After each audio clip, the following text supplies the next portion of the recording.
안녕하세요. 한방피부과 전문의 장유진 한의사입니다. 지난 영상에서 날씨가 추워지면 잘 발생하는 두드러기, 한랭두드러기에 대해서 알아보았는데요. 한랭두드러기는 피부가 찬 공기나 물 등 차가운 물질에 노출되며 가렵고 부풀어 오르면서 붉게 변하는 질환으로 우리 몸의 체온 조절 기능에 문제가 생기거나 면역계 이상 과민 반응에 의해서 발생하는 것으로 보고 있습니다. 두드러기가 일시적으로 몇 번 발생하고 사라진다면 항히스타민제 복용으로 관리를 할 수 있지만 발생 빈도가 점점 증가하고 증상 발현 시간이 길어지면서 질환이 만성화되면 언제까지 증상이 나타나지 않도록 차가운 물질에 노출되는 것을 피해야만 하는 것인지, 또 증상 발생 시 자꾸 항히스타민제를 복용해도 괜찮은 건지 걱정이 늘어갈 수밖에 없죠. 또 한랭두드러기를 근본적으로 치료하기 위해서는 몸의 체온 조절 능력을 정상화시키고 불필요하게 과민해진 면역계를 안정화시키는 한의학적인 치료가 효과적이라는 것을 알고 있으면서도 비용 때문에 망설이는 분들도 있으시고요. 그래서 이번 영상에서는 집에서 할 수 있는 한랭두드러기 극복 방법을 알려드릴게요. 한랭두드러기 극복 방법 첫 번째는 체온 올리기입니다.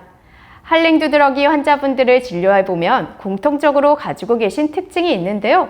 추위를 많이 타고 손발이 차거나 배가 차갑거나 다한증 등을 가지고 있는 경우가 많아요. 이런 경우 체온을 올리고 혈액순환을 원활하게 해서 심장에서 가장 멀리 떨어져 있는 손, 발, 피부 표면까지 따뜻하게 만들어 주어서 추위에 예민하게 반응하지 않도록 하는 것이 제일 중요합니다. 체온을 올리는 방법으로는 먼저 반신욕이 있어요. 피부질환에서 반신욕의 중요성에 대해서 여러 영상에서 말씀드렸는데요. 체온을 올리고 혈액순환을 원활하게 해주는데 반신욕만큼 좋은 방법이 없어요. 반신욕은 체온보다 조금 높은 온도 38에서 40도씨의 물에서 10분에서 30분 정도 하는 것이 적당한데요. 처음부터 욕심을 내서 너무 높은 온도에서 장시간 반신욕을 하면 체력에 따라서는 오히려 몸이 힘들어질 수도 있기 때문에 처음에는 낮은 온도 그리고 길지 않은 시간으로 시작을 하고 몸의 반응을 보면서 온도와 시간을 점차 늘려가는 것이 좋아요. 체온을 올리는 또 다른 방법으로는 운동이 있습니다.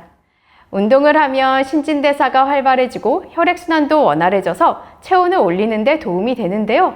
운동을 전혀 하지 않던 분이라면 하루 30분 정도 빠른 걸음으로 걷는 운동부터 시작을 해보면 좋아요. 그리고 유산소 운동과 더불어 근육량을 늘릴 수 있는 근력 운동도 함께 해주면 좋은데요. 근육은 우리 몸에서 열을 가장 많이 생산하는 기관이기 때문에 근육량이 늘어나면 체온을 올리는 데 도움이 됩니다. 특히 우리 몸에서 가장 큰 근육인 허벅지, 엉덩이 근육을 키울 수 있는 스쿼트, 런지 등이 도움이 돼요. 한랭두드러기 극복 방법 두 번째는 올바른 식습관 가지기입니다. 콜린성 두드러기 편에서도 말씀드렸듯이 두드러기 환자분들 중에는 소화기관이 약한 분들, 소화불량, 역류성 식도염, 복통 등의 증상을 동반하고 있는 분들이 많아요.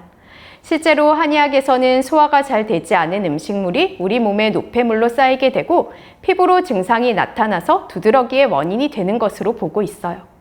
소화가 잘 되는 음식으로 식단을 구성해서 규칙적으로 드시는 것이 좋고 과식, 식사 후 바로 눕기, 취침 전 늦은 시간의 음식 섭취는 소화를 방해하기 때문에 이 또한 피하시는 것이 좋습니다. 또 인스턴트 식품, 가공식품 등에는 알러지를 유발할 수 있는 방부제, 색소 등 다양한 식품 첨가물이 함유되어 있는 경우가 많기 때문에 가급적이면 신선한 재료를 사용해서 집에서 조리해서 드시는 것을 추천해요. 지금까지 한랭두드러기 극복 방법에 대해서 설명드렸는데요.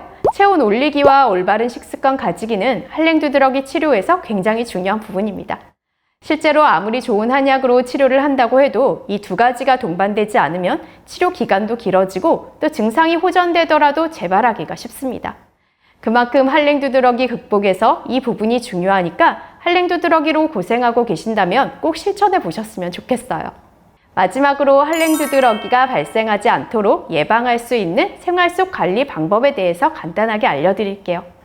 먼저 적정한 실내 온도와 습도 18에서 20도씨의 온도, 40에서 50%의 습도를 유지하도록 하고 겨울철에는 갑자기 차가운 환경에 노출되거나 반대로 추위에 노출돼도 갑자기 몸이 더워지지 않도록 주의를 해야 해요.